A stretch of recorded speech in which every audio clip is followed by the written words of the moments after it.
when this goes live. Oh gosh, no, we're live. Just arguing. Everybody expects. How dare you, Nate? I did promote it. I said there will be a debate most likely. As a matter of fact, let's start this early. Let's separate you two. All right, sounds good. Oh, you guys can move it around. Oh, you got the paid version. Of course, I got the paid version. Yeah. I'm trying to be big time. Catch up.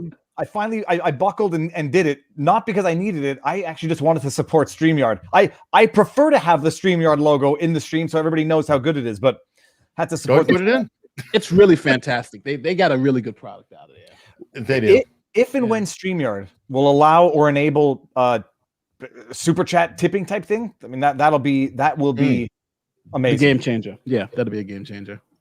Hopefully they do. Right now they handle super chat better than other services because like I bought the full restream for a year to get the HT, great price, but I cannot handle the super chats on it. It's horrible. Yeah. Okay, so everybody hopefully knows who we are, but we'll just jump into it. David Viva Frei. What's up? Chicanery. The world is full of chicanery these days. So everybody, I have a YouTube channel, lawyer turned YouTuber. I have. Oh, geez, remind me. I have one file left. I have to do something in it. But yes, no, I've now turned into following the legal worlds, doing live streams with Barnes and guests, and it's a wonderful thing. All right, and Nate's following the same path. Tell us about yourself. I'm following the same path. Actually, I had one of my cases closed yesterday, and it was a great outcome. We actually have there's a officer who's being arrested. In one of my cases. So my client is extremely happy. But you know, I'm Nate the lawyer. I'm more or less everything that I'm about to call you, David. Everything that Viva just said is kind of concurrent with me. I'm really, really starting to enjoy this YouTube life because it gives you a lot of freedom. And one thing I've found being a YouTuber is that there's so much information that is just like hidden from everybody. So it's like everybody's kind of grasping at, you know, what's facts, what's reality, what's this. And I like my position because my position kind of bridges that gap between the legal world and just the regular lay person's world. So that's kind of what I do. I like to try to explain the law and the understanding of how it actually applies in the real world. Sounds good. And by the way, good news.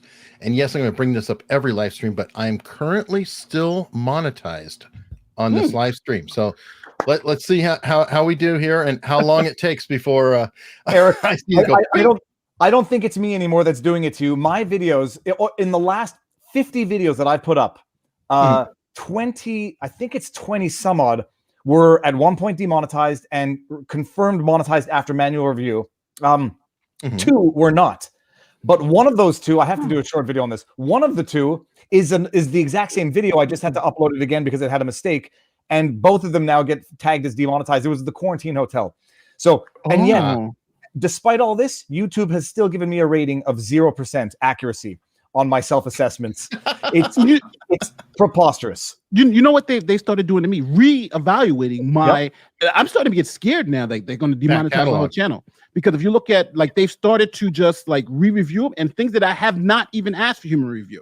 They've like, we re-reviewed it to make sure it was good. So like the video I have up today, it's literally, it was reviewed by a human, said okay, and then I got a message, we're re-reviewing it. I'm like, what the hell? How many times has it got to be reviewed? But did you, if I may play devil's advocate, did you do anything? Did you modify the description, title, or anything? Yes, I did. I modified the description. And I'm not joking. It's that triggers it because in theory you can modify you could put in a bad word or something, or you could take a whatever. That's why I, as a rule, exceptions aside, I leave typos in because even if you change the description, it will trigger potentially a re-review. And even if they've already looked it over, they'll look it over again. And I asked which actually is good and bad. That's actually both detrimental and a feature because, you know, if I do a video and it's not doing very well and it's like, geez, what the hell? You know, change the title or description hopefully gets them to regenerate the algorithm or rejigger it. So maybe it'll do better or get promoted more or something like that. So I can see where it's both sides. Now on that, Nate, I looked, you're still not there, buddy. No, you're not on locals. No, well, you know what? 2 things. Number one, my practice started blowing up, so I started getting a couple of very good cases. So I really wanted to focus in on that. But I'm probably going to start because right now, to be honest with you, because of my solo practice and YouTube, I just had too much on my plate. It just was too much. But now since I'm finally done, like with this last case, I'm finally done. Then now I think I have to start focusing in on YouTube. It's like that now. I'm gonna try to make it my full-time job. Well, I'm trying to do like Allison, and really, I need to push it more. I mean, I hate asking people, blah blah blah, but speaking of mine, and I know nobody's better at it than Barnes. Oh yeah. Dropping it into conversation. He's a machine. I say systems are better than goals. Barnes has a system and he doesn't have a goal. So follow the system and it will produce results over time. For anybody who's on our community, vivabarneslaw.locals.com, Robert started going into the archive of my videos, like my random old videos from way back, videos that I've forgotten, and posts one a day or something. And it's a system. I noticed he did it, and it creates a flow. It creates community, and it creates content, and it's an interesting thing, and it reminds me of what life under freedom used to be like, which can be very frustrating sometimes. It's like, oh my god, we used to be able to actually see family and cook things together. What a joy. So on that note, everybody, please check us out on Locals, except for Nate, because he's too lame to be there right now. I'm YouTube, baby. I gave you the contact. I'm a company man. Contact the person I gave you at Locals. It's no, the person, to be honest with you, I want to say the guy from Rumble contacted me. The guy from Locals, they DM'd me. So it's I will say these are the greatest people on the planet. I just haven't just made the jump there. So yes, it is 100% my fault. Those guys are amazing people. So we got Karen Killjoy in the house. All right. That could be either one of us, but yeah, I definitely, everybody, please check us out on Locals. You can join for free. I mean, you don't have to, do anything else. If we'll put extra content on there to support. Robert is, Barnes is the best out of everybody. My God, there's so much stuff on there. It's an encyclopedia of information a day, and the thing he loves Locals. You don't have to pay. You don't have to pay. You just don't get exclusive stuff, but you can see the community, and the rest of the content is still on YouTube and Rumble for so that people can get the information without having to pay for it. Perfect. Now I want to start off first story. I'm just curious what you guys are thinking. I guess I don't know if it's news or whatever, but I know Nate has an opinion on it. I kind of am somewhere in the middle, but the security guards who ignore the female being beaten. There's two elements that I'd love to discuss. One, did anybody find it interesting that the headline stated "man arrested and beating of Asian woman," which is kind of a weird mixed racialization in the line? Well, it was I did find it. Well, to be honest with you, I did find it weird because I think the media is trying to hide this fact from everybody. So I'm going to expose it right now. Most of the Asian hate crimes are being committed by minorities, either Black or Hispanic. But the media doesn't want to say that.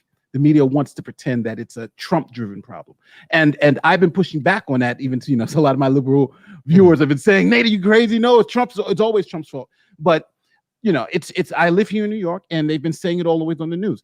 These are Democrats who are perpetrating these things. So I always feel like when you have these stories and the media is stopping us from getting to what the problem really is. What it's doing is trying to push a narrative when we know who are committing these crimes, right? That person you're talking about was a Black male. The people who've been on TV for the past 3 months have been Black men who've been doing this. So if that's the case, then why not try to solve that problem instead of making a problem and then trying to solve it by saying this is this guy's fault when it may not be, and I think that's the thing that's hampering this issue now, is that the media is telling us Trump's the problem, but these people, this goes back though, doesn't it? I mean, LA, I remember the Koreans on the roof. Rodney King, yeah. Rodney King. It's funny. A friend of mine said this. He said, it's funny because the media wants us to believe that Black people, like 99% of Black people, believe Trump's racist, but then Trump says attack Asians. And now they want us to believe that the 99% of Black people who think he's racist are now committing racist acts because he's told them to commit racist acts. So that's kind of where we're at with this thing. And I think it just has to be called out for what it is. I'm sorry. I know there's a long round. No, it's good. I mean, the interesting thing, I was trying to find the tweet. I'm going to see if I can find it at some point. It was a doctor who seems to be a doctor of Asian descent, seems to be an activist doctor on Twitter, who, I swear to you, like I think it's Poe's law that unless there's a clear indication of sarcasm, it's difficult to determine what is parody and what is not on the internet. Yeah. I saw a tweet and it said, to Nate's point, that the statistical reality is that it's minorities that are involved in the attacks on Asians. And this guy's tweet said that it's effectively the white person's fault because they've disenfranchised black people and demonized Asian people. Thus, they are responsible for, to explain away the statistic that Nate just cited, not with accuracy, but the phenomenon. And I couldn't tell if it was a joke or not. And I mean, in fishing through the guy's account, it clearly wasn't a joke. It's just activist reasoning to try to explain away the bad facts while trying to while trying to support a narrative. Yeah. The thing the thing I don't know is I know in Canada that they're talking. There's media talk about an increase in anti-Asian hate crimes. But the criteria for what qualifies as one also seems to have been expanded to include non-violent attacks. And so the question is, I'm asking myself, I think it's probably objective that there are more, but are there more because the media is incessantly reporting them, or are there more in actuality? Well, or are there more because of the media coverage? I mean, I tweeted out the other day. It's like, everyone knows when the media goes hog wild on mass shootings, it encourages more. It encourages copycats. It creates a stardom around the tragedy. And there's like suicide clusters. They did studies on suicide clusters, and they start. This is something I went on with News with Booze with Allison Morrow, but I think that we need to really stop publishing the names. And it's been proven to work in suicide clusters, because when people were committing suicide in an area, they stopped publishing their name. Sadly, it doesn't work with the celebrities as well, but the numbers, they did respond. They went down. Now, that isn't necessarily the only cause of the suicide cluster, but it did have an actual effect. So anything that has an effect, why not? I mean, a little less print and a little less glory for mass shooters. What's wrong with that? Well, I think also too, it's funny because I was arguing with a liberal friend of mine on Twitter, mind you. So they were saying, so I got now get this, this is great. So I got this fact right from CNN, ABC, NBC, and Vox. They all said the same thing. Asian hate crimes in New York City are up 833% to show how crazy it was in New York, right? So when I use that, I think Viva retweeted this too. I used that fact, right? And it made my tweet. How can a city of X amount of Democrats, how is this Trump's fault? So then they came back and said, "Oh, Nate, you're being bad with the thing. Why are you misleading people? There were only 2 hate crimes in 2019, and now there's 20. That's 850%. That in a city of 8 million people, that's almost nothing. You're being misleading." So then when I responded, I said, "Well, no. It's the media is being misleading, because here's where I got those numbers from, right? The numbers are actually coming from the media." But now, if you see, it's interesting because on one end, they can use that 833% to push the narrative. But then when you use it to show that, hey, that doesn't really actually push the narrative, it goes against it, now that's a bad number. That's a bad fact. So that's what I'm saying. It's being consistent with the reasoning. And I don't think the media does that. Well, it's the question I ask, first of all, is what are they including now when they invoke this statistic of 800 some odd percent? Second thing is also just to go look at the raw numbers. When you posted that tweet, you're looking at 3 to 50 or something. I don't know exactly. Right.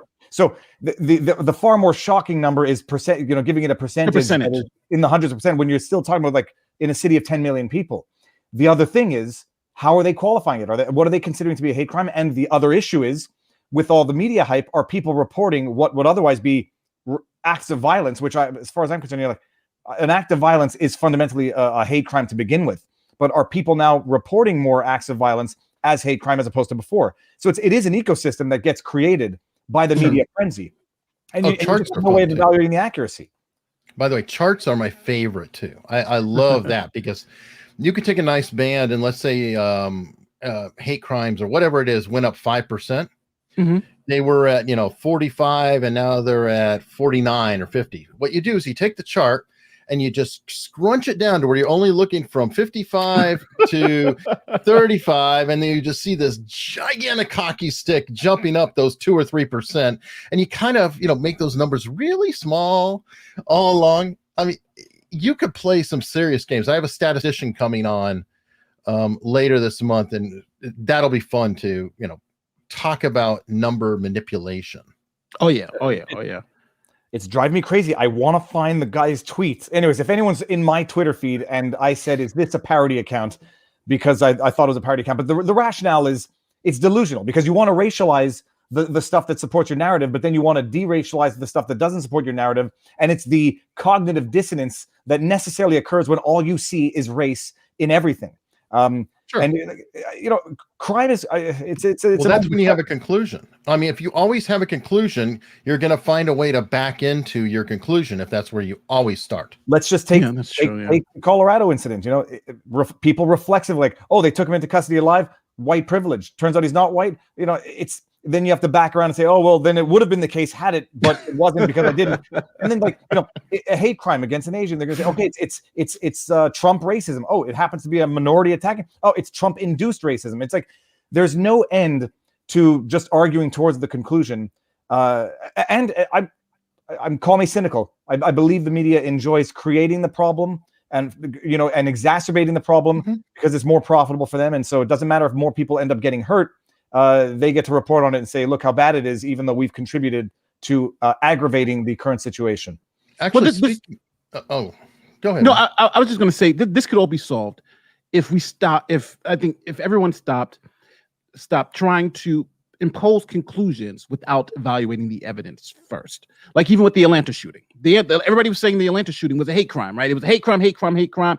Even though the cops said it wasn't a hate crime, even though all the evidence pointed that it wasn't a hate crime, even though this guy never did anything anti-Asian, right? It's nothing pointed to any motivations except for the fact that the majority of people who he happened to kill happen to be Asian. But so when the police, the FBI, and everybody said, "Hey, this is not an hate crime against Asians. Maybe this is a hate crime against sex workers, but it's not against Asians," the media was still reluctant to say. And then you have people saying, "Well, it has to be a hate crime," and that's because they fetishized against Asians. They're fetishized, and therefore it is a hate crime against. Yeah, but it was a conclusion that they wanted to happen, and they want to fit those facts into it instead of saying, well, what do the facts say, and then what's the conclusion driven off the facts, instead of saying, I already know the conclusion, let me fit the facts into my already predetermined conclusion. It gets even worse. It got to the point where I don't want to misquote, but there was the narrative that if the media doesn't call it a hate crime, that's institutionalized racism. And I mean, Nate, if people were not looking through racial blinders and they hear what you just said or they read what you just said, they'll say that's racist. And then if they happen to see that you happen to be black, then they're going to say, oh, well, that's institutionalized racism, or that's a race trait or something, just to explain away the fact that someone who shouldn't necessarily have this counter narrative opinion has it. How do you explain it away because it's counter narrative, as opposed to just having the discussion of the substance itself? David, the name you're looking for is Eugene Gu. That's the one. Oh. Go look. You go look at that. If anyone pulls up that tweet and paraphrases it there, it's pathological. I mean, it's absolutely pathological. It's pathological. And I'll go one step further. It is itself racist because it actually removes the agency from the individuals as though they are merely responsive, reflexive organisms to the white man. It objectifies the victim even more, and it objectifies the victimizer by removing the human agency that ought to be attributed to that individual, regardless of race or ethnicity or gender. But I do want to say though that I don't want to make it seem like racism doesn't exist, right? Because that's what you'll start getting, right? People are like, oh, these guys are saying that racism doesn't exist. We live in some utopia. I'm not saying that, right? Like even with the George Floyd trial, for instance, as an example, he's not the cop is not being charged with any hate crime. They're not charging him as killing him because he was just a black man. They're charging him with assault, based on it was a bad arrest, right? He assaulted the guy. Excessive force. Right? Yeah, there's no race involved. You haven't even heard the prosecutors even mention race. But if you look at the media narrative, it's all about race, and it's so hard when that's coloring everybody's opinion to say like the other day when I'm covering the case and when I put the picture up of George Floyd with pills in his mouth. When the cops first approached him, there's a picture. Alleged pills. That's true. Allegedly. But it allegedly has pills in his mouth. You see a couple of pills in his mouth. It's there. You just can't deny it. So when I put that up, it's like I'm a race traitor. And I'm like, no, I'm someone who's who's based on the facts, right? I'm not, this guy, nobody's saying this guy was killed because he was black. And here's a picture of him possibly having some opiates in his mouth. If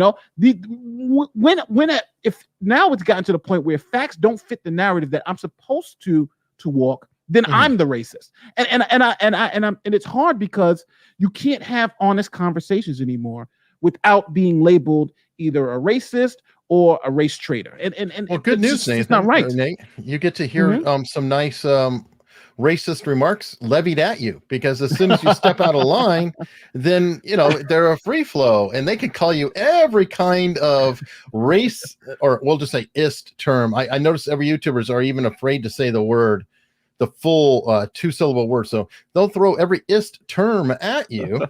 And it's cool because now the language can get back into vogue. And Nate, by the way, just with respect to the picture of the image of George Floyd in his mouth, I'm not saying this to be a devil's advocate at all. It looks like what it could be. It could be gum. It could be anything. I actually thought it might have been a tooth as well, but it could be anything. But it's certainly, coupled with the new evidence, which we're going to get into, it could be an indication of something. But Nate, get the idea of racism. Nobody is denying that racism doesn't exist. Discrimination of all kinds exists. It's the absurdity of the idea that to argue that certain cases are not is to undermine the phenomenon as a whole. There's discrimination of all kinds against. You could be a white male, but if you're gay, there's going to be discrimination against you there. So you have to presuppose these things in order to identify the group suffering the discrimination. And there's anti-Semitism, there's anti-Anglo stuff, there's anti-Catholic stuff. It depends on the ecosystem in which you live. The question is, what do you do with those experiences? And the other question is, when we talk about systemic, how systemic is it, and how prevalent is it, and does it actually impede groups of people from achieving things that are available and encouraged on others? That's where you have to go from the individual experiences to the broader social consequences, social implications, and whatever problems that exist in Canada and the U.S. If you go by a comparative state, still the best places on earth. Yes. For how long? What about the boy who cried wolf syndrome? That's what I really worry about, is that we're focusing on bad cases or bad examples, and everybody looks at it, oh, that's BS. So it's not happening at all. And I would argue that there definitely is violence against Asians. There definitely are real problems out there. But if all you do is keep magnifying BS things, or I'm not going to say BS, it's horrible crime, but if you magnify things that can be proven conclusively or not clear enough, it's going to get people to stop believing in the problem. And so now the problem can go rampant, unchecked, with a lot of people saying, no, that's just BS. Well, what do you mean that's not helpful? The BS, you mean amplify the hoaxes and also racialize the incidents that are not racialized. I mean, that's the two ways of doing it. Yeah. And then when they're really happening, everybody, too many people will be saying, yeah, I've heard this before. I had someone send me a link that tombstones in a Jewish cemetery, I think it was Florida, but it might have been Connecticut, were pushed over, and blaming Trump's America for this. I think the media ran with it, and then it turned out that they got blown over by either wind, or it was a totally natural phenomenon. And so, And then you get the self-induced hoaxes where people, spray paint their own institutions. And first of all, it cheapens the meaning of what it actually means, and it also, to some extent, exacerbates a problem, because all you do day in and day out is focus on the racial, ethnic, religious divides among people of the same nation, and that is fundamentally destructive, and arguably more so than the problem they seek to criticize. Racism is a problem. Everybody knows it, and nobody needs to be told that. But when you focus on the division all day long, you don't do anything to merge those divisions. But I've had Will O'Reilly on, by the way, who wrote Hate Crime Hoax. Yes, and he talks about a lot of these. I've got to get him on with you, Nate, sometime too. But a good example, there was somebody had found a bag of dog feces in front of, I guess you say, a black fraternity at a school or something dealing with that. And it got immediately sent up as, oh my God, it's a hate crime, bag of feces here, blah, blah, blah, blah. Well, it turns out that it was a blind girl walking her dog. And by the law or rules, if somebody is blind because they don't know where the trash can is or whatever, they're instructed to put it in a very visible location comfortably so somebody else can come behind and throw it in the trash. That's an oxymoron for somebody who's blind to put it in a visible location. It's like, what the hell are you talking about? I'm not picking up another person's bag of dog poop. I'll tell you that. Fair enough. But obviously, it went crazy. And there was another one where there were, quote, nooses, but it's really construction site. The NASCAR driver who they sent the FBI in for that. Yep. Yeah, but again, he didn't report that. Let's just be clear. He didn't report that. Somebody else reported that when they saw the news, and it was like they were like, oh, it's his trailer. So, and like I felt bad for the guy because he's like, shit. Somebody called me and said they might put a noose up there, and the FBI is involved. The next thing you know, they say I'm part of the hoax. So I I understand that, but I do want to say this though.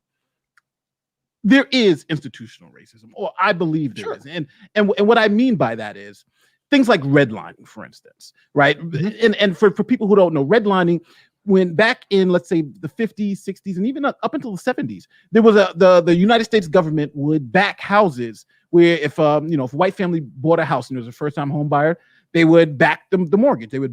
So the banks would want to lend you money. Now, what happens is that if you are black, they said no. And it was even to the point where even if you were black and moved into a white neighborhood where they were doing this program, they would actually defund, they would stop that program in that neighborhood. So it did a couple of things. It segregated blacks from moving into these good neighborhoods because I won't want a black person moving in and me losing, this benefit from my mortgage. And it made the black neighborhoods even more depressed because now there just wasn't enough money. And now, and one thing about the United States, the economy in the United States is that housing prices always rise. So now, in 2020, 21, I should say, you see the issues that arise with that because the average wealth of a white family is something like $200,000, and the average wealth of a black family is like $20,000. But that's because most of the wealth in the white families are into these properties that they were able to get through this government subsidy. So things like that, I can say, okay, that's something that we can change. That's something we can fix, and that's something that we should be addressing. Like, okay, this was a deficit, and we can maybe make this better. But I think taking something like that and maybe changing and making something better for people in that sense, rather than taking all these isolated events and just impugning racism to them, is a different story. Haven't you pointed out, though, Nate, yourself about the quandary where if whites don't want to move into a black neighborhood, then they're racializing or avoiding it. But then if they do move into it, then they get criticized for gentrifying it. Yes. I was doing that in New York, in my neighborhood in New York. Get this, my neighborhood in New York was at one time was 85% black. I actually did a law review article on it. 85% black, right? It was like 2% white, and it was on the borderline with an extremely rich white neighborhood, right? So if you could actually see like 80% black, and then the other side was like 80% white. But so what happens is that the city had this policy where they said we want to make black neighborhoods better. So we're going to start with this neighborhood. So what did they do? Increase police patrols. It made the schools better. And now in my neighborhood, like we had like a couple of the top schools, elementary schools, public schools in the state. So guess what? People started moving, lower crime. People started moving in. People who could pay more money started moving in. Rent started going up because people were like, well, I can move up there if I pay $200 a month for rent instead of paying $2,000 a month for rent across the street. And it started gentrifying. So now the neighborhood is great. But now the people who are living there can't afford to live there. So that, but again, how do you fix a problem like that? Because what the city wanted to do, they did. They made the neighborhood better. But by doing so, now they priced out the people who they were trying to make it better for. And that's the tug of war with gentrification. By making the neighborhoods better, you're eventually going to price out the people who won't be able to afford to live in a better neighborhood. If that makes any sense. No, it does. But it does put a quandary. It's like, well, what do you want? Do you want it better? Do you not want it better? It's like, I guess it's a 20% rule. We want it 20% better. That's affordable. So stop. Well, okay, there's enough of you now. Okay, you did good. I mean, what was it? Adam Carolla always made a joke that if you want any neighborhood to improve, just have the quote unquote gays move in. Double income, no kids, and they in general, and I'm throwing generalizations out here, like meat licking property. I think citing Adam Carolla is as dangerous as citing Louis C.K. at this point in time. Oh, I don't know. I've got Viva Frei on the show, so I'm good. You know a couple of good lawyers. Oh my God.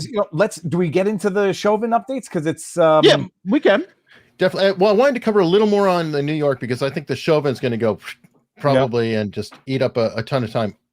The second half of that security card incident is this is my feelings on it. I'd love to hear what you guys think. I kind of understand a little bit the guy doing the packages not responding, because when these things go down, they go down very quickly. And it may seem like, oh, that took forever or whatever, but there's a degree of shock and confusion when you see what's going on. What am I going to do? I don't, I obviously don't like seeing it, but I can sort of understand where there may have been a little bit of confusion or whatever going on. The big issue I have was after it was done and the individual committing the assault had left, that they walked and closed the door. Yes. That the other person closed the door without going out. And because I understand there could be the argument, oh, it could be threatened or whatever, but the person was gone. You saw them leave. You could see them leave through that. Why didn't he check to make sure the person was okay, or, even walk out with a cell phone to call for help? What are your thoughts? I'm going to tell, there's just two things. There's a legal piece to it and a moral piece to it. The law for everyone understands, the law is not moral, right? There's a whole bunch of Supreme Court precedent that says, sure, there's no morality in the law. For legally, that person he can do, he is totally innocent of any crime. He's committed no crime. He's done nothing wrong legally. There was a case in Las Vegas in which two friends go into a casino. One of the friends happens to be a maniac, and they go into the bathroom. A young African-American girl comes into the men's bathroom by accident. And when she comes into the bathroom, the friend grabs her and takes her into a stall, rapes and kills her. But as soon as the one friend grabs the young woman, the other friend just walks out. He's like, yo, I'm not dealing with it. And literally just walks out. You see him on the camera, walk out of the casino.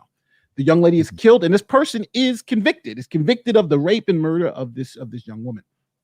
But they were trying to also convict the friend. They were trying to say he's an accomplice. He did this. He did nothing. He just walked out.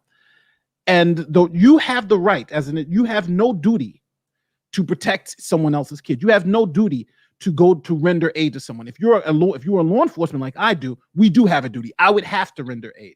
But that person, since they are not a public officer, they don't have a duty to render aid. I know it's sick. I know it's, a lot of people are not happy with that. Some states have started imposing it, but there's a constitutional issue with it because you can't force people to help other people.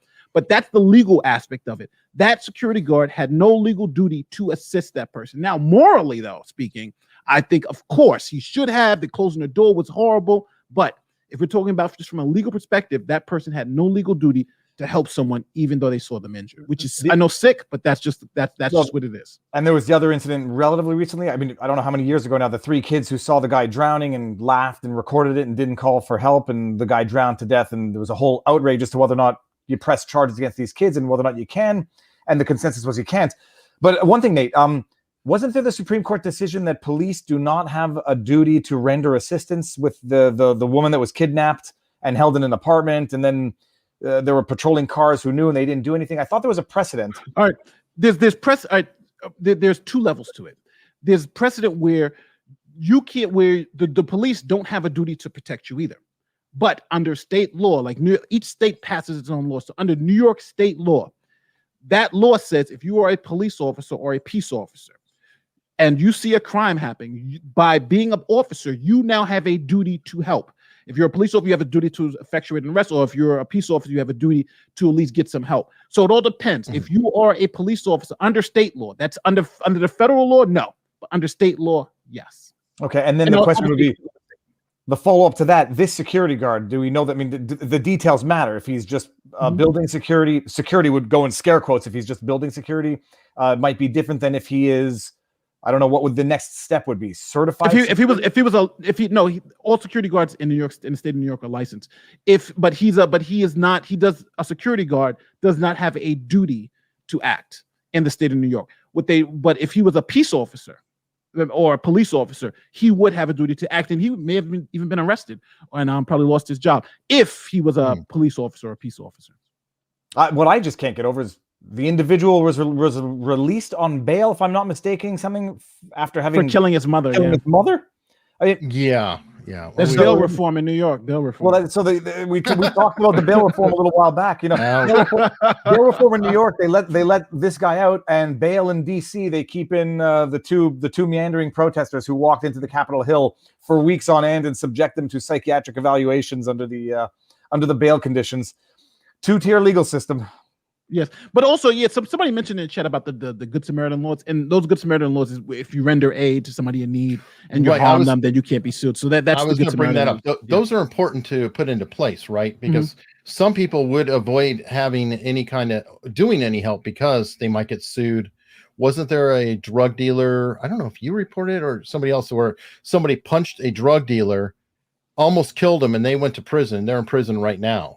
I think it might have been Tim Pool, but yeah, there was a drug dealer. I think he was assaulting a woman, and this person intervened, punched him, and I guess the punch like knocked him back in a way and really harmed, got them hurt. Well, the drug dealer was completely let off of the charges for the assault, and the person who punched is still in prison.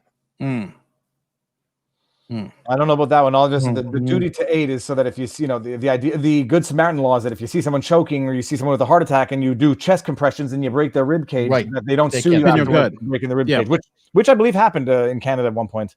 Well, it happened to me on the job. My sergeant, one time somebody fell and boom, boom, boom. But the thing is that we're indemnified by the state, so it may be different. But chest and broke all the guy's ribs, but saved the guy's life though. So.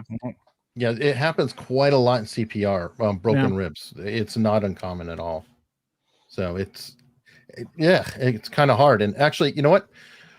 Time to plug locals again. Straighten my shirt. Hey, I'm going to eventually learn this stuff. But I always put it in where people can ask questions from locals. So I definitely want to prioritize these. And hopefully I've got this up. And that is not it. I had to close. And you can see that I'm a true professional here in finding which screen I'm trying to do. There we go. All right. A couple questions here. One of them is pretty long, Quaker 495, but the bottom line of it is the question, why didn't the paramedics begin treating Floyd immediately? That is, before putting him in the ambulance. It seems like a couple minutes of opportunity to revive them could be lost. I haven't been watching the trial. Nate, you have. I don't know if you have, David, or not. Well, I've been following enough, but I'll let Nate handle this one if he. Well, two things. One, what the paramedics said when they came, they felt the scene was unsafe because they a lot of angry people out there and George Floyd. So when they turned him around, they felt no pulse.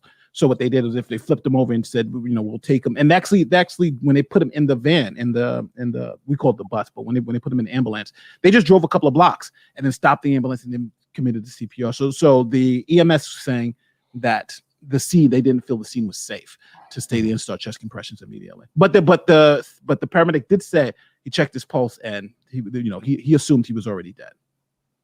Just to answer Obelix's comment, in the cupboard in the background is nothing but a big fat mess of Halloween costumes, random sporting goods, and I believe some sleeping bags for camping.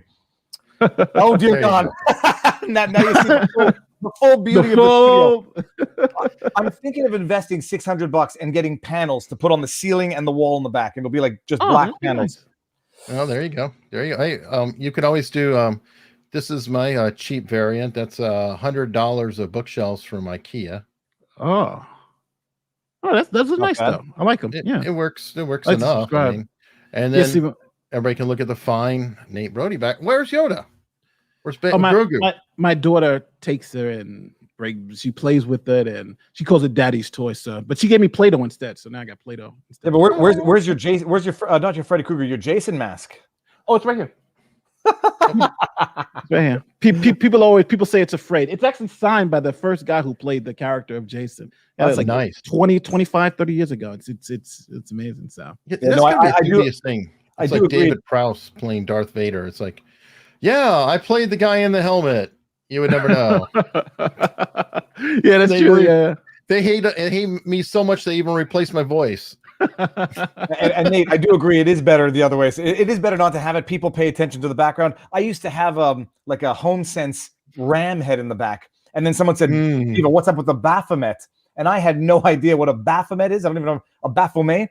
Well, I don't even know what it is, but it's one of those satanic ritual things. Oh, I was gonna say, is it related to your latest story with Satan shoes? No, I did not know I didn't know what a Baphomet was. I looked it up. I was like, yeah, okay, fine. I can see the resemblance. I'm taking it down to avoid future discussion. Then I put up the frogs, which people thought were Pepe the Frogs, but all we need is to have Ricada here, and then we could go down another path, right? No. Oh my God, he has everything back there. Yeah. All right, well, let me get the second question out. And by the way, everybody, unstructured.locals.com, please join and get your questions in there too. But let's see, we got Quaker. Sorry, this is a statement question, whatever. Leslie wants to know if anyone noticed that his girlfriend, which he called Mama as call as X, was in the store. I'm sorry, I'm guessing his girlfriend was in the store. Yeah. And that she said when he OD'd a couple months before, he was foaming at the mouth and had severe stomach pains. He was also foaming at the mouth and yelling his stomach hurt at the scene. Did nobody offer him Narcan or consider that? I don't think anyone offered him Narcan. I think the only 3 cops were there were the ones that we saw, and then the paramedics came well late, and apparently he was no longer alive when they arrived. But you know, who knows? I think back to the story. What was the other story, which was very similar? A man was in a state of delirium. He had an Italian name, and they handcuffed him, put him on his stomach. Then they administered a sedative, and he ended up dying. And this was the analogous situation that people were saying was similar to George Floyd, but not receiving the same coverage. Elijah McClain. No, not Elijah McClain. Someone's going to get it. His Pinelli. I want to say it was an Italian-sounding last name, but that's exactly what happened to Elijah McClain. They said he had excited delirium. They jumped on him, they handcuffed him, and they gave him the shot, and that shot slowed his heart to kill him. So, well, no. So the Elijah McClain got a certain degree of coverage, and that was the black youth. The one that I'm thinking of, that was white. Tony Timpa. Oh. Was the white? It had virtually identical, but not identical. Tony Timpa. The story's terrible. The video's awful. But the argument was that it didn't get the media. That's weird. Never saw it or heard about it. Oh, go look, guy. It's confused. What's amazing is that shocking is that these paramedics just come and administer a high dose of sedative to somebody who's in an excited state of delirium, clearly handcuffed and wasn't responsive at the time. It's all terrible. Anyhow. So yeah, no, her testimony on that, she was also wishy-washy on the testimony of the previous OD, that she didn't necessarily know that he was suffering from an OD, but then apparently admitted later on that she did. There we go. It's limited monetization. Thank you, guys. No, let's go quick. The name George Floyd is going to definitely. I didn't put it in the. Okay, it must have picked up in the recording. I don't know, but there we go. I've already requested the review. And Tony Timpa, if anybody has not seen it, it's as far as I'm concerned, these issues, they get racialized, but the bottom line to them is it's police incompetence. And I'm not saying this to be anti-police. It's just incidents of police incompetence. They don't know what to do. They're poorly trained, and they are given way too much power. To in situations where you don't need that much power in the first place. So it's just a horrible story. It's as bad as it's as bad as tragic as George Floyd and Elijah Wood. It's like, it's not because George Floyd had a troubled history. It's just that none of this had to escalate to the point where it did. Maybe the outcome would have been the same without the violence and without the video, but these situations over a 20 and they escalate quickly, and the cops just don't necessarily respond properly, or just respond with too much, not necessarily excessive, but they respond disproportionately to the risk of the situation, but they have a very high stress environment in the first place. I had Dr. Michael Wood on this week, and he's a police reformer. A lot of people may remember him. He came out during Freddie Gray and kind of made the rounds. He was on Rogan, everywhere else.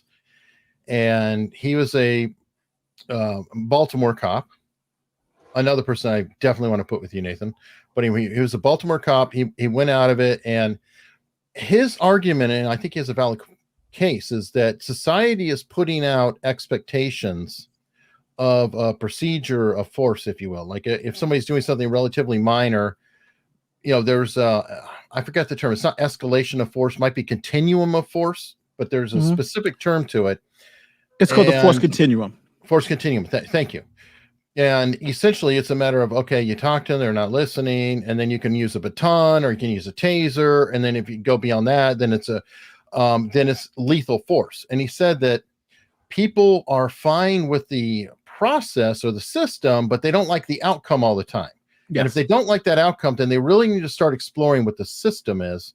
And he argued like he avoided using his baton at all costs because he just didn't like the idea of beating somebody with a stick. He didn't think that that really felt right or appropriate, or even a taser. He's like, either they're really a threat or they're not a threat. So I don't know. What are your thoughts on that, Nate?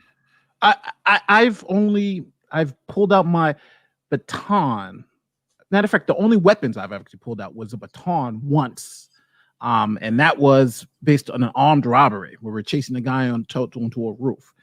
So that was one time. And to be honest with you, yeah, never really anything more serious than that. Thank God, if 10 years.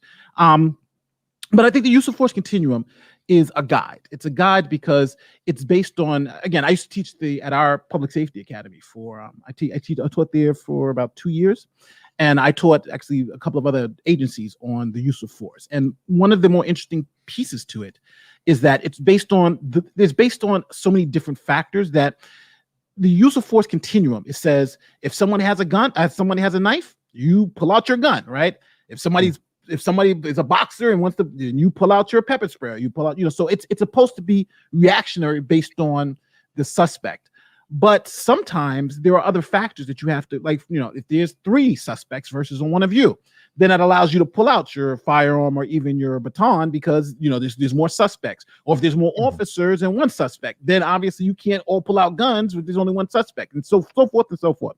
So it's a lot more.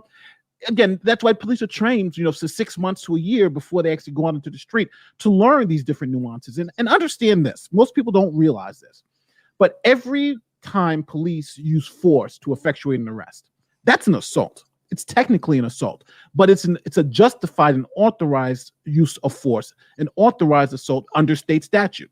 That's why even in the George Floyd case, you're going to hear about the term authorized use of force, what's authorized under the statute. And generally, they say what's reasonable. And how do you determine what's reasonable? Well, you look at those policies. What is the use of force continuum? What are the policies in that? And one of the things that I think a lot of people miss, especially in the George Floyd scenario, is the fact that he was handcuffed.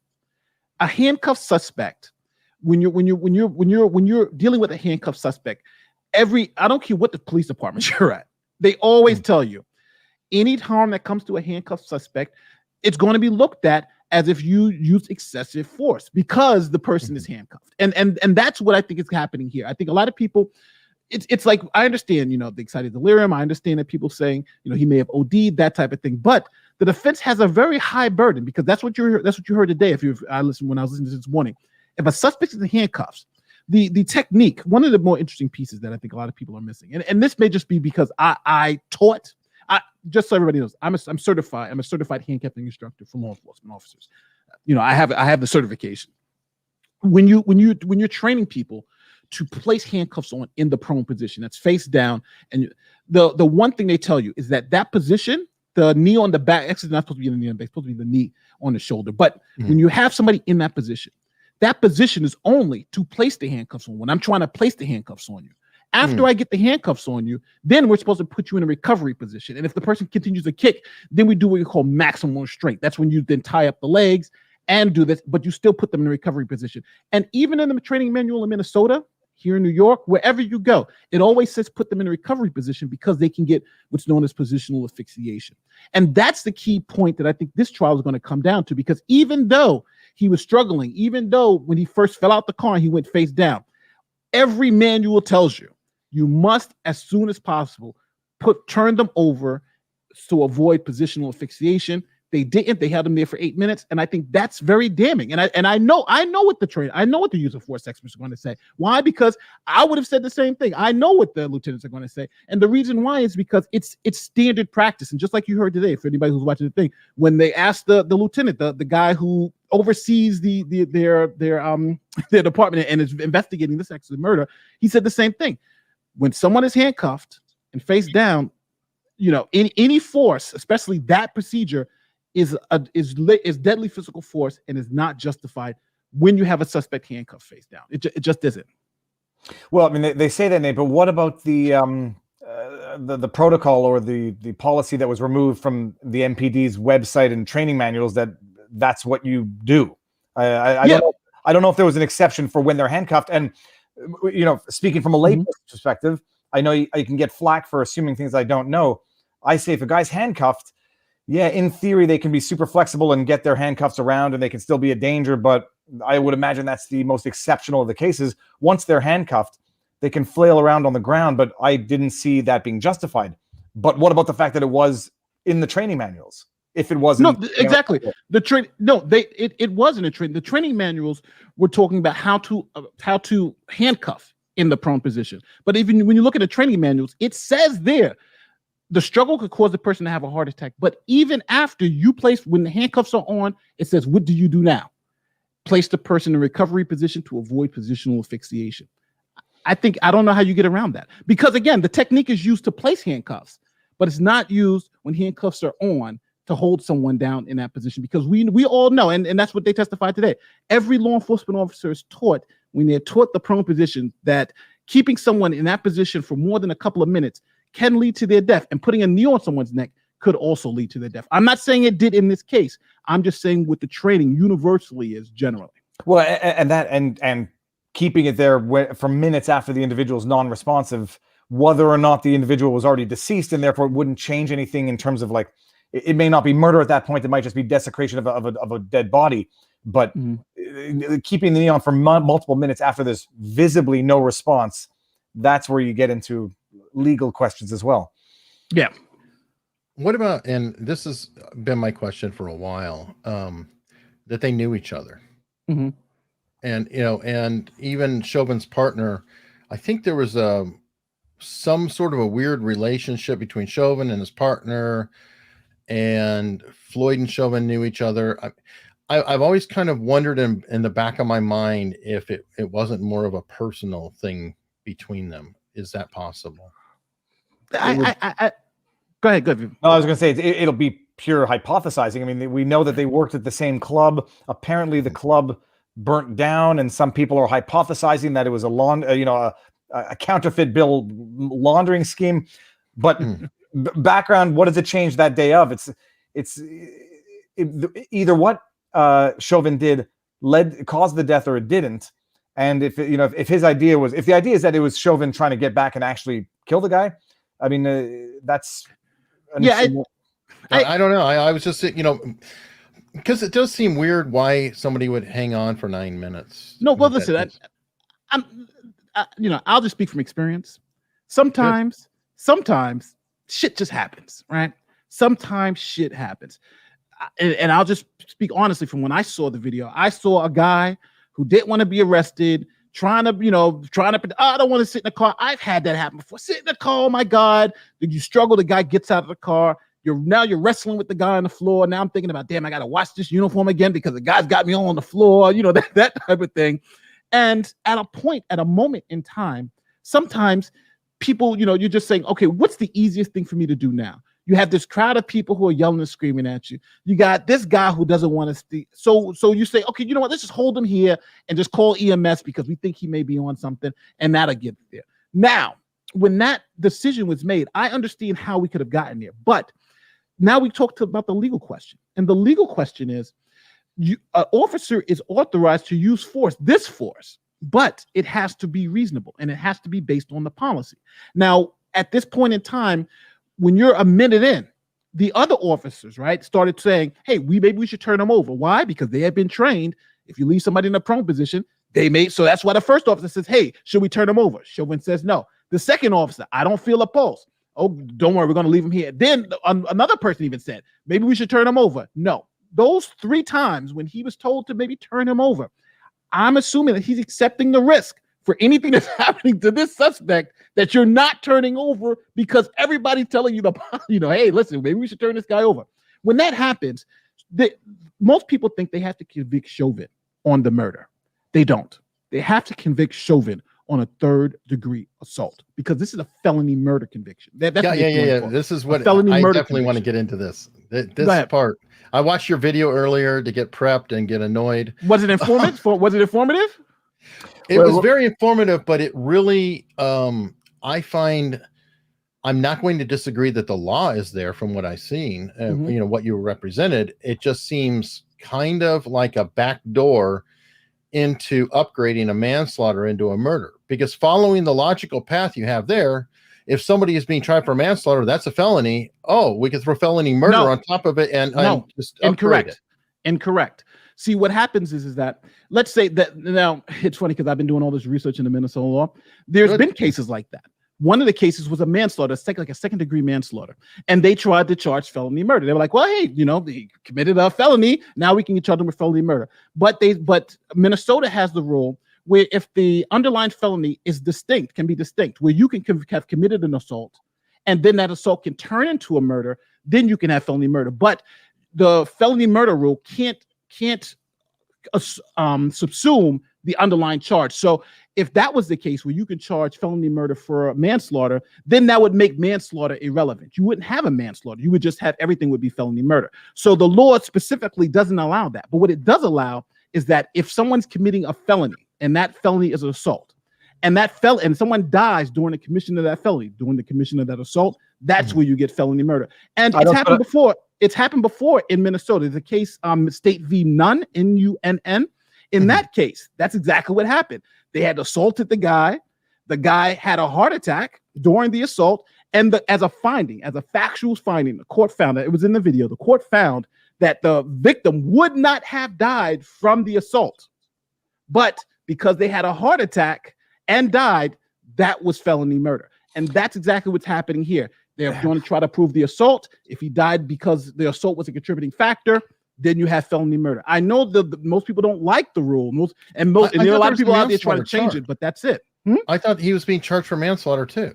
No, he's being charged for manslaughter. He's being charged for murder in the third degree, but he's being charged for felony murder too. There's 3 charges. Okay, so what if he's prosecuted for what if they say, okay, guilty of manslaughter? Is he Well, generally, the top charge, let's say if you get murder in the second degree, murder in the second degree encompasses the 2 lower charges. So, if manslaughter is the lesser of the 3 charges, but if you get murder in the second degree, it's over. You're by consequence guilty of murder in the third degree, but nobody's going to, they don't plead you to murder in the third degree. You're just going to be second degree murder. No, well, it's an interesting. It sounds like a distinction without a difference, because you're basically saying, like, if the assault is the underlying felony and the person dies, I mean, it sounds like none actually just sounds like a very exceptional case, as opposed to the rule, which would be if the underlying felony is itself assault. If you turn the manslaughter into felony murder, you're turning the I mean, basically, you are in fact nullifying manslaughter by saying if you stab somebody, that's a felony. If they die from that stabbing, then it's felony murder. Whereas the underlying stabbing itself may not have caused the death, but they die from something else, then you can have that underlying assault qualify as the felony for felony murder. Hey, you're 100% right. Most states have what they call the Merger Doctrine, and for you law nerds out there, look up the Merger Doctrine, because the Merger Doctrine says that if you can't complete the crime without completing another crime, then, so for instance, easy example, robbery and theft. Right? Every robbery, to commit a robbery is just a theft with force. So if you charge somebody with theft and robbery, that wouldn't make any sense, because theft is so the Merger Doctrine doesn't allow you to charge both crimes. It only allows you to charge one. But in Minnesota, they don't follow the Merger Doctrine. So and that's why, again, you don't have to trust me. Read the criminal complaint. The criminal complaint specifically says the underlying felony in this case is assault with the third degree. That's why in the opening statements, the prosecutor said, we will prove that this person assaulted, that this was unjustified and this was an assault. And the powerful thing about felony murder, which I think a lot of people don't realize, because a lot of people say, well, they got to prove that he killed them beyond a reasonable doubt. No, that's the great thing with the prosecutor about felony murder. If they prove the assault, then it turns felony murder into what's known as a strict liability crime. You just have to prove the death occurred during the felony at that particular time. And if it did, then you have felony murder, which is strict liability. That's the scary part. And that's why places like Canada, the UK, I've been looking into it. No other country has felony murder because of how expansive it can be. But again, Minnesota does. And this is what they're charging Derek Chauvin with. If they can prove the assault, they've proved the murder. And also earlier in this conversation, Nate, didn't you say that by the actions itself, if an officer is using force, it's assault? and it's a matter of whether it's justified or not, during an arrest. But yes, that's correct. See, Nate, I got it. Not knowing the Nunn case, but from what you just described, it sounds like a situation where it was objective that the underlying felony assault would by its nature not be of such a nature to kill someone. Like, just say, Correct. for example, biting someone's cheek, which I imagine would be felony assault. Then that, in theory, even if it's felony assault, would not typically cause a death of someone. But if they had an allergic reaction or whatever, or they fell backwards and hit their head, then I could see the felony assault argument. But when it's merged, when it's fundamentally intertwined, like all murder is necessarily underpinned by assault. Again, merger doctrine. That's what you said. Yeah, so the merger doctrine. But now you say, so if the argument is that the merger doctrine does not apply in Minnesota, so they're getting around it, okay, I can understand that. Is there any constitutional challenge to that? Is the law itself being questioned in this case? I would say I would probably try to find if I can challenge it. But again, this is not. Maybe that's appeal. Maybe no, but you can't. The thing is that there have been so many people convicted on this assault, second degree murder thing in Minnesota. It's good. That's what the Nunn case was about. Just for everybody, the Nunn case, there was two guys going to somebody's house. They burglarized the house and they beat the guy up. And the court found, hey, most healthy people would have survived, but this guy had a heart attack, and now it's second degree murder. So that was what the Nunn case is about. And in that case, they were challenging. They were like, well, hold on, we didn't commit a violent felony, breaking into what we thought was an empty house. They said, yeah, but you committed assault. And by assaulting the guy, that is the underlying dangerous felony that leads us to felony murder. So I know it doesn't seem fair. It doesn't seem, but there are a lot of people who are convicted in Minnesota under this particular doctrine. Mm-hmm. I don't know what to tell you. I understand. I understand how everybody, it doesn't seem right. But now I think the biggest issue, and that's why the biggest fight in the Floyd case is about whether this officer was just, because if he was justified, you get nothing, right? If he was justified, you don't get any of the murder charges. But if he wasn't justified, you got second degree murder, and then you have the connection. But then I think the other saving grace is obviously, what did he die from? But then the thing with felony murder is that even if, let's say Floyd was overdosing, let's say, again, all speculation. Let's say he took pills and he started overdosing, right? And the cops threw him down and put the knee on his neck. If they can prove that the knee on the neck was a contributing factor to the death, then guess what you got again? Felony murder, right? Because the death happened during the commission of the assault, and it's a contributing factor. Yes, but I think they said it's got to be substantial contributing factor, but that's what contributing factor. Substantial contributing factor, which itself needs to be proven beyond a reasonable doubt. So correct. That it was a substantial contributing factor needs to be proven beyond a reasonable doubt. Correct. If they can show that, if they can raise a reasonable doubt that even in the absence of the knee, reasonable doubt he would have died anyhow, then there's going to be an acquittal even on the third charge. It's possible. And the only reason why I'm saying it's possible because, and this is a problem with felony murder, you don't got to prove the mental element, right? You just got to prove the mens rea for the underlying felony. So here you're talking about strict liability. Did he die with the knee? And since you don't have to prove he was the sole cause, but a contributing factor, and you have now two MEs saying that one is saying he died from asphyxiation, the other one's saying he died from a heart attack, but both of them agree that the knee was a contributing factor. That's going to be the fight. That's the fight. And if you have the MEs and all these experts coming in saying the knee was a contributing factor, if the jury just says, well, if the knee helped, that's it. You got felony murder. The medical expert. The ME is the medical experts. But does Floyd's autopsy? Do we know what? Sorry, the other way around. Do we know what Chauvin's autopsy report says in terms of whether or not it's a contributing factor? Well, it's going to be the autopsy from the medical exam. That's going to be introduced, and that's and it's going to be it's because of cardiac arrest. Unless his heart stopped, and it also says because of the stress of the event and drug use. So it's all there, right? It's all there. But now the issue is that let's take the best case scenario for Chauvin. Let's say he was thrown to the floor and he was dying, right? George Floyd was dying. He was a dead man. The argument from one side can be, well, he died instead of taking him to a hospital, because he survived a drug overdose before. George Floyd had a drug overdose before, and he survived. Instead of taking him to a hospital and getting him help, they kept him near on the street, and that accelerated his death. Well, then guess what? Now you got felony murder again, smacked in the face, because like you're saying, he was going to die anyway, but because you didn't take him to the hospital and had him there on the floor for 8 minutes, you accelerated his death. And that's what gives you felony murder. That's what I'm saying. It's it's a sketchy. It's like a prosecutor's dream. I mean, that it's really beautiful. seems a very convenient catch-all to where, okay, you can't prove intent, you can't prove, but you can, oh, well, we can just kind of slide through the back door. And I have to ask, then why is manslaughter there? If manslaughter seems to describe, an unintentional murder, I thought that's what that meant. Correct me if I'm wrong. Yeah. Manslaughter, I thought, was you didn't mean to kill them, but you did, and therefore it's manslaughter. But that's why I felt, but that every state has a version of felony murder, obviously, except for like three or four states. But that's what felony murder. You know what felony murder was about? Felony murder was for the bank robber. When the bank robber goes in and somebody dies in the bank robbery, then the bank robbers get charged. That's what felony. And that the was getaway driver gets nailed. Exactly. Too. Yeah, that's but it's been expanded so much. We remember the case. I don't know if you watched the video, but in the case, there was a guy who was actually sleeping in his bed. He lent his friend a car to go rob some people. Someone died during that robbery, and he's asleep in his bed miles away. And he's doing a life sentence for felony murder. That's how expansive this doctrine can be. That's why I'm saying this is not a this is something that has to change, obviously, because all other countries have disbanded it. But felony murder is I think the most critical piece of this. And again, it's the most time. He can get 40 years for felony murder. That's crazy.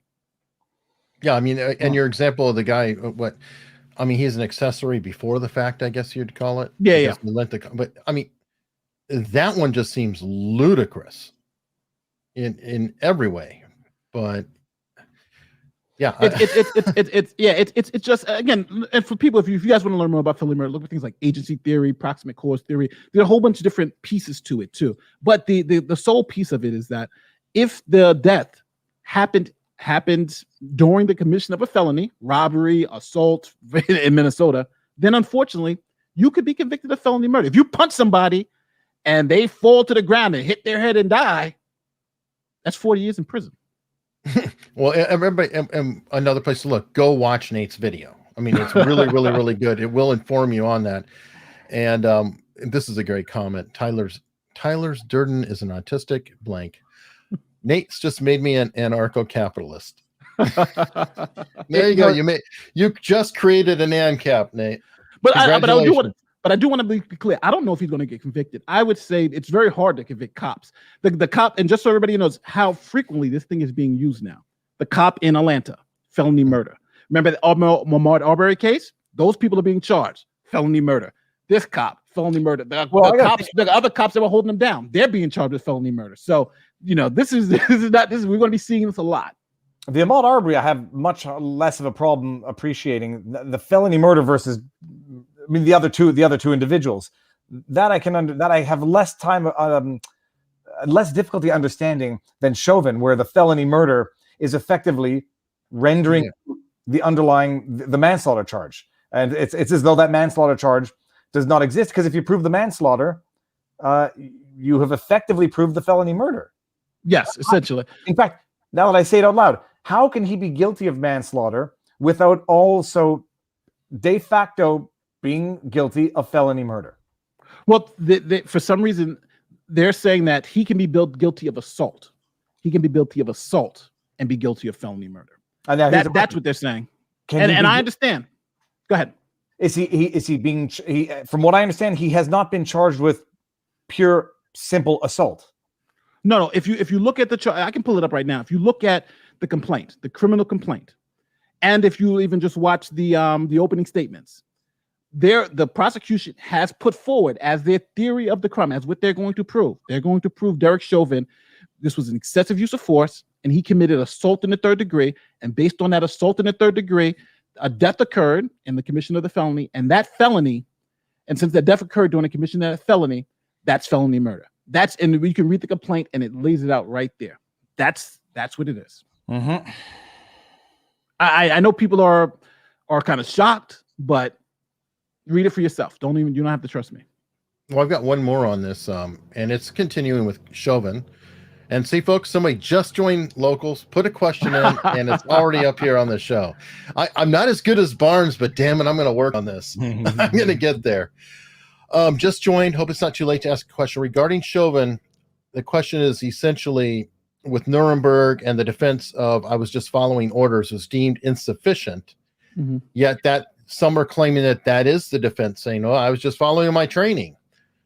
That's because, well, Go ahead. Sorry. Go ahead. Well, the difference is with the Nuremberg defense. Nuremberg defense is I killed these people based on, based on orders, right? Sure. That's different than I was following the policy and procedures that happened to be bad that led to this death. So go ahead. And also not even bad that I was following the procedures and the outcome happened. Yes. The other one is I committed the crime, but I was told to. So the Nuremberg presupposes the illegal nature of the act, where the following policies presupposes the lawful nature of the act with whatever consequences. Because don't forget Chauvin, Chauvin's defense, which isn't crazy, is saying this is, I was trained to do this. And this is how we effectuate. And he was resisting. So I was trying to stop this resisting. Now the counter is going to be to that is that he was in a prone position. That was a dangerous position. And that's where you get the recklessness. You left him in a prone position for a long amount of time. We trained you that was dangerous for 8 minutes. We know 2 minutes is dangerous. So 8 minutes, you got your recklessness. Then guess what?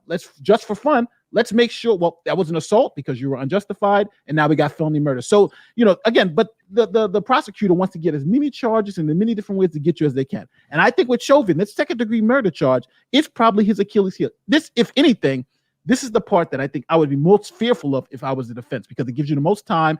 And again, it turns murder into a strict liability crime. I hate saying words without explaining what they are. Strict liability crimes means they don't have to prove your mental state. They just got to prove you did it. For instance, statutory rape. Right. Which is statutory rape. Mm-hmm. Yeah, to me, that should be a major part of whether somebody gets it or not. Is did they intend to or not? I do think it matters. Well, and to say we can elevate this to be equivalent of first degree murder, because there's a lot of people who get first degree who may serve less time than for felony murder, and that just does not feel right in my mind. Well, don't forget though that the intent for felony murder is really driven by the underlying crime, right? Your intent to rob somebody, your intent to assault. So that's why you're going to hear a lot of stuff about this case about the intent to do the underlying felony, because you don't have to prove, and when they go to the jury, they're going to say, well, listen, it's irrelevant if he intended to kill him.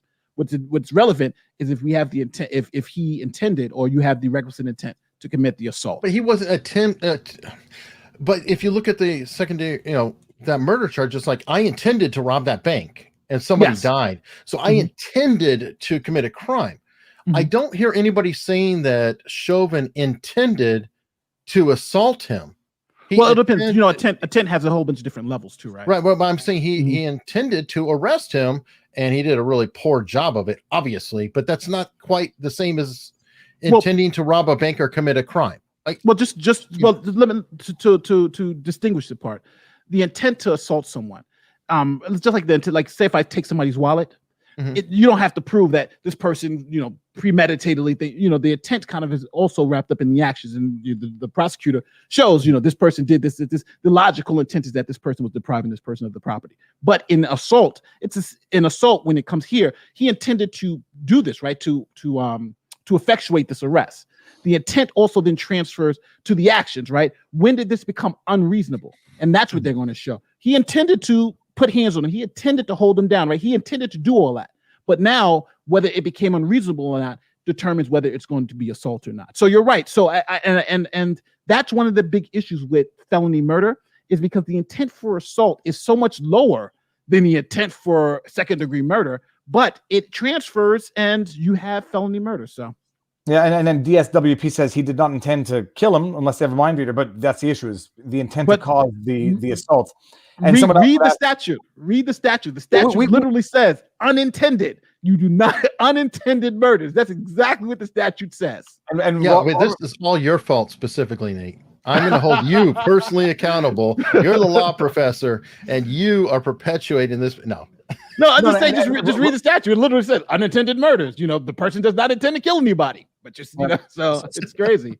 Someone else said, not sovereign, but qualified immunity does not apply to criminal charges. So it's only civil. Nate, what were we fighting about on Twitter?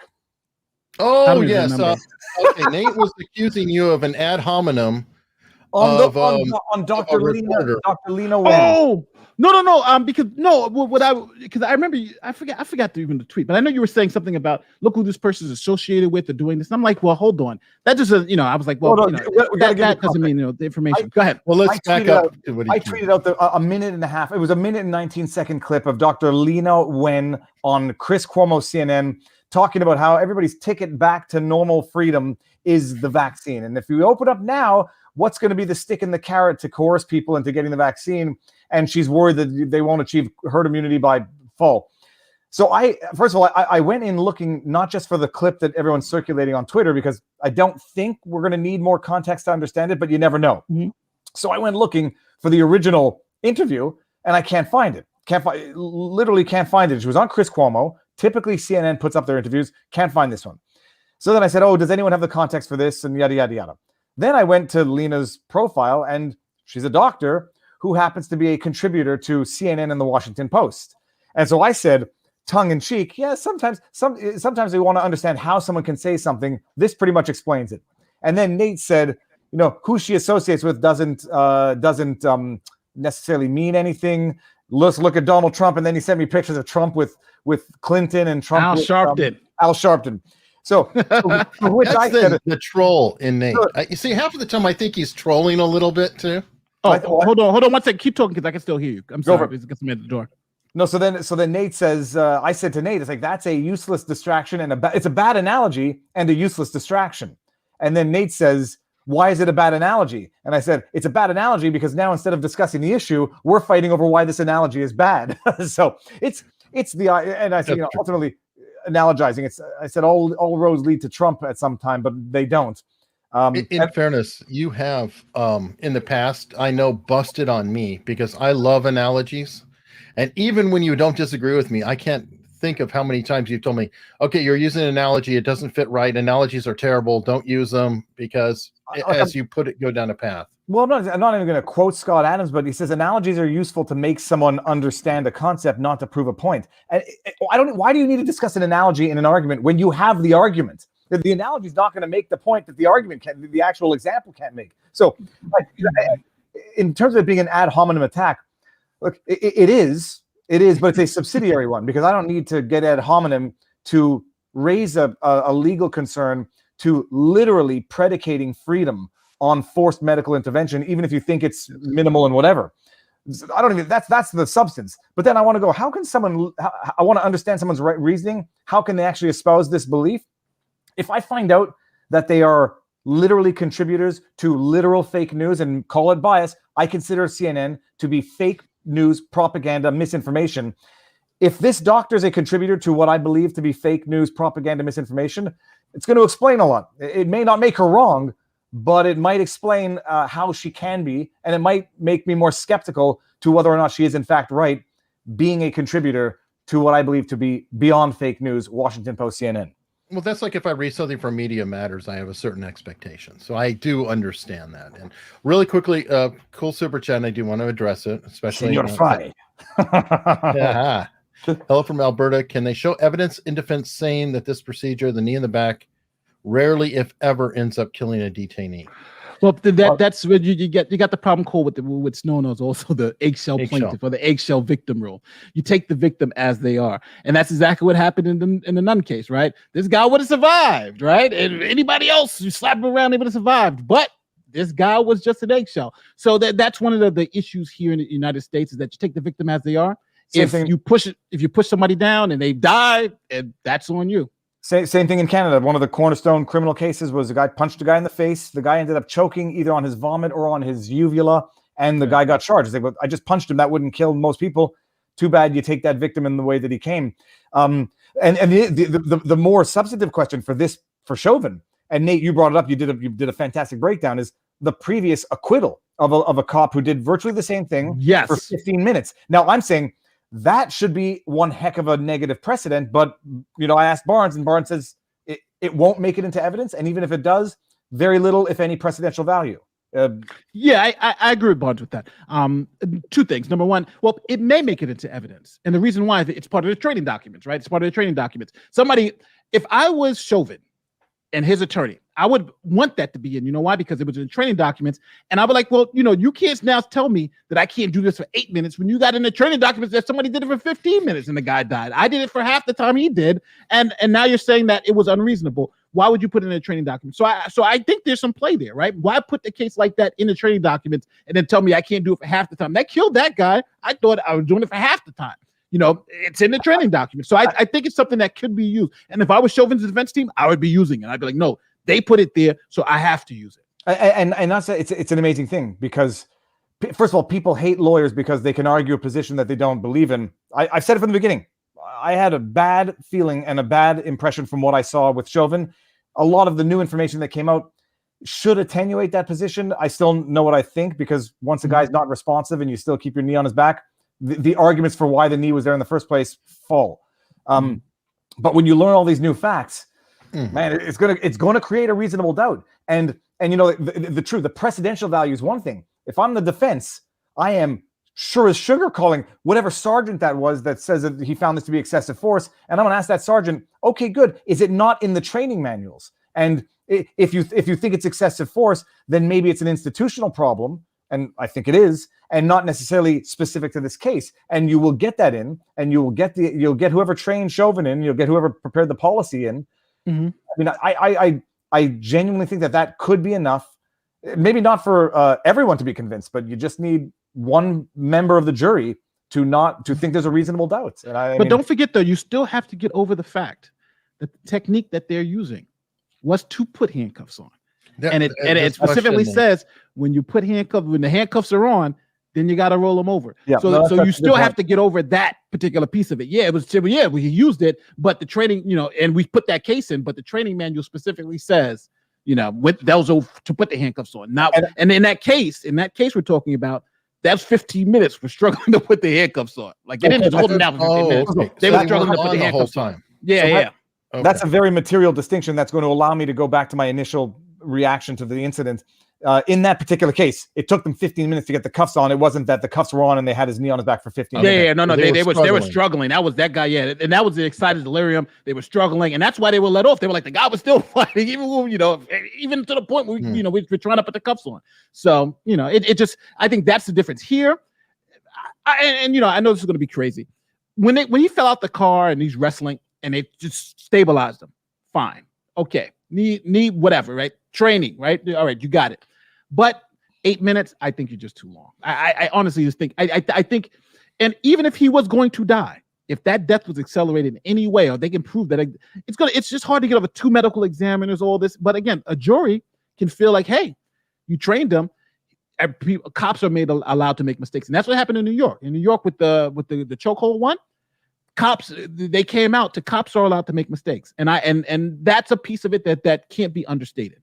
The New York one is Garner, right? Yeah, Garner. Because the chokeholds were not unlawful. They were against department policy. But the jurors were like, cops are allowed to make a mistake. He made a mistake, and it was a reasonable mistake based on the circumstances. The guy said, "I'm not going." The guy said, "I'm resisting arrest. You can't take me."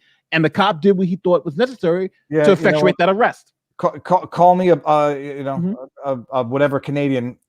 I don't care. I know what I think about that one as well. These are unnecessarily escalating situations, which should never escalate to that because of the underlying issue. I mean, it's no different in Canada. We're like, the people who are not wearing face masks, or in a Tim Hortons, or in a Canadian Tire. It should never get there, just because the escalation is so disproportionate to the underlying whatever legitimate infraction was there in the first place. Okay, they got a question here, and actually that leads me to a question too.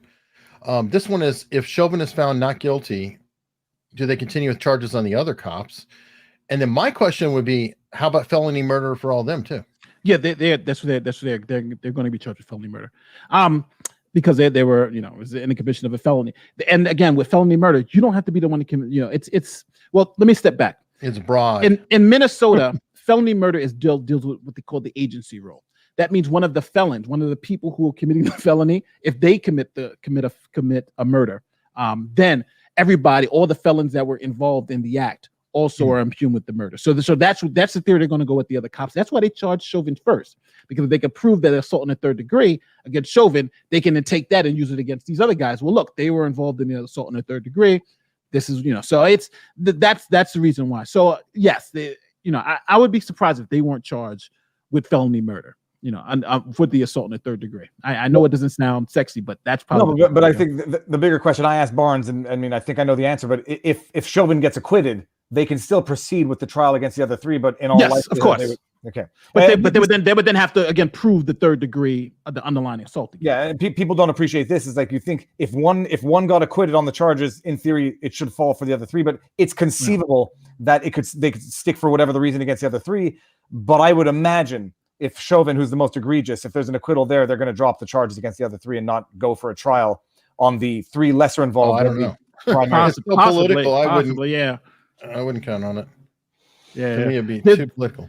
There was one case now where the cops actually beat up another cop. It was an undercover cop I don't know if you guys saw that case, but there's another case now I was going to cover where there was an undercover cop at a Black Lives Rally, and the cops beat that cop up, and then they went to trial, and the cops were acquitted of beating up another cop, and it got so bad, right, where the cops, after they acquitted, one of the cops went up to the guy who they beat up, to the undercover officer, and guy said, "Listen, I just wanted to go to him man to man and tell him I was sorry for beating him up, under a Black Lives Matter." So it happens. That's what I'm saying. Even cops get off from killing other cops, and you know why? Because, and I think it's a good thing and a bad thing. I think it's a good thing that regular people understand. When you go to your job, if you make a mistake as a cop, they tell you this in the academy. Your mistakes land you in prison. Where if you make a mistake at McDonald's, generally, you can go to, you may lose your job, but here you may lose your freedom. So that's so people, I think, understand that generally and give cops a little leeway. But I think here in this particular situation, I don't know if that jury is going to say this way, because again, the jury's only got to find that this was an assault. If they find this was an assault, then I think Chauvin has a problem, and that's the fight. That's why you saw in the arguments in the video. That's the fight. The fight is whether this was assault or not. I had to go respond to a comment that said, "What is Poutine?" I know. Yeah, I had to bring it up because I was enraged. His nationality got attacked. So I put up a video as to what poutine is and how to make the best poutine on earth. But poutine is French fries, gravy, and cheese curds. Not just cheese. Can't be mozzarella. It's got to be cheese curds. And if cheese curds, I don't know if most people know what they are, but if you get fresh cheese curds, they make a rubber bouncy noise when you chew them. It's delicious. And by the way, this is not only a Canadian thing. You are attacking French Canadians specifically. Poutine. I don't know. There's disagreement as to the origins of poutine. I did another video where I actually did the origins of poutine, but it's a Quebec thing. And it's delicious. And Canadian Tire, for those of you who don't know, I guess is like a Dick's Sporting Goods store, just nowhere near as good. It's our Canadian version where you go get tools and hardware and stuff. And if anybody from fellow New Yorker here. But first, I want to say we have a Dick's Sporting Good here, and we have a supermarket called BJ's. So I was texting my wife. I was like, "Hey, I'm gonna head to Dick's, and then let's go to BJ's." And then she was like, "You can't text me something like that at work because nobody understands what that means." I'm like, people understand it, but they don't know. I'm like, okay, yeah, it's crazy. Question for you, Nate, from your fellow New Yorker, Joe Neerman, Good Logic, who was just on here a couple of weeks ago and the month before. Oh, yeah, I love the Good Logic. I've been watching them. I like how his take down Illegal Eagle too. You guys got to go watch that. It's funny. Nobody likes that. But you're welcome anytime, Devin. Oh God, yeah. I don't think. Doesn't do it. It wouldn't be on brand. You can't play in the playground with the trouble kids. I mean, that brings everybody down. That's true. All right, Nate. Could Chauvin's felonious conduct, which occurred after the other cops finished directly interacting with Floyd, be imputed to the other cops? Well, under the theory that the prosecution seems to be laying out, it's the felony murder is going to. He's saying that they were as a group when Chauvin was committing this assault, and maybe even them committing this assault. That assault together, that death occurred with the four of them committing this assault. So the felony murder charge should hit all of them directly, just like if all four of them were robbing a bank, right? So So I'm assuming they're going to, if Chauvin goes down for felony murder based on the assault in the third degree, they're going to hit them with the same charge. It just makes sense because they are accomplices to the assault. Okay, so let's go and finish up with one more thing, and I get to plug locals yet again. Go ahead. Boom. Question just came in as somebody who just joined locals. Again, everybody jump in. Rowan Cloud. Yeah, this is nice and non-contentious like everything else we talked about here. What is your opinion on the CDC saying that fully vaccinated people may travel in the U.S.? No, I would imagine is the inverse. So long as the inverse is not correct, that non-fully vaccinated people cannot travel. It's implied. I'll say that. Or I'm inferring it. They're pushing the vaccine passport concept in Canada as well now. It's and the funny thing is, people try to write you off as being anti-vaxxer because you don't think that it should be legally compelled. And then they invoke other examples of, measles and rubella and whatever. You don't have a passport, but to get into a daycare, you have to show it, as if those two analogies are analogous, which they're not. They're bad analogies because they're different. Okay, I don't know what this is. Someone smashed through the Capitol barrier wall. Shots fired in lockdown. I have no idea. So might be hot news. That might be something that's going on right now. Yeah, I mean, maybe we're breaking news. I don't know. It's on. Not that anyone's going to judge me, but I do go to Fox News because I like Fox News. I treat them with the same degree of skepticism as the others, but they're somewhat more reliable than CNN. Oh no, we have something going here. I watched people reportedly dead. I watch them all. I watch Fox. I watch CNN because I know they all tell me lies. It's just going. No, but nobody else goes to the Google machine and tries to check to see what they're doing. Let me see what's going on. Well, it does definitely look like something's going on. Who you got to? Thanks to everyone. Salome Baptiste Smith. Okay, Salome. I think she's in France, if I'm not mistaken. Here we go. This should be up on the screen. At least 2 people reportedly shot outside U.S. Capitol. I don't know what's going on here. They are on lockdown. It's breaking story. We're breaking news. This is fabulous. Wow. I am withholding any and all commentary until there's more information. Yeah. Okay. Well, that's definitely something. And thank you, Salome Baptiste Smith. That's too kind. Thank you very much. Yeah, I have no idea what's going on. I'll definitely be looking into it when we get off of here. I think I'm putting out a video this afternoon. It's going to be breaking down the reporter who, upon entry to report on the Derek Chauvin trial, asked her crowd to pray for her, which I think is I'm not religious, but I do save a very special place in my mind and soul for when people ask you to pray for them. And it's not when you go to do reporting, it's surgery, very serious health issues. And then coupled with the actual reporting, it's Fake News Friday. So I'll end it on that. Perfect. Well, this is a perfect time to wrap up. I want to make sure everybody still wants to come back, and I really do appreciate it. Wait, do not end it yet. Everybody thumbs up before you leave, because I noticed the ratio is 4-1. It should be 2-1. And now I'm not doing anything until you end it, Eric, so that we don't cut each other off. Okay. And everybody, please subscribe. Subscribe to Nate the Lawyer. Subscribe to Viva Frei. Without saying, subscribe here, please. Share along. Go visit all of our locals again, except for Nate, because he just doesn't care. So vivabarneslaw.locals.com. And I'm at unstructured.locals.com, or you can just search Eric Hunley. Either one, I will come up. Please follow. It's free, and we'll be releasing things, and there may be some stuff that you'll really enjoy, because I'm going to put more into locals that I'm not going to share necessarily outside of it. And I know for a fact that Viva does as well. And everybody knows the YouTube channels, Nate the Lawyer, Viva Frei. You already hear. And thank you so much. And yes, hit the like button, please.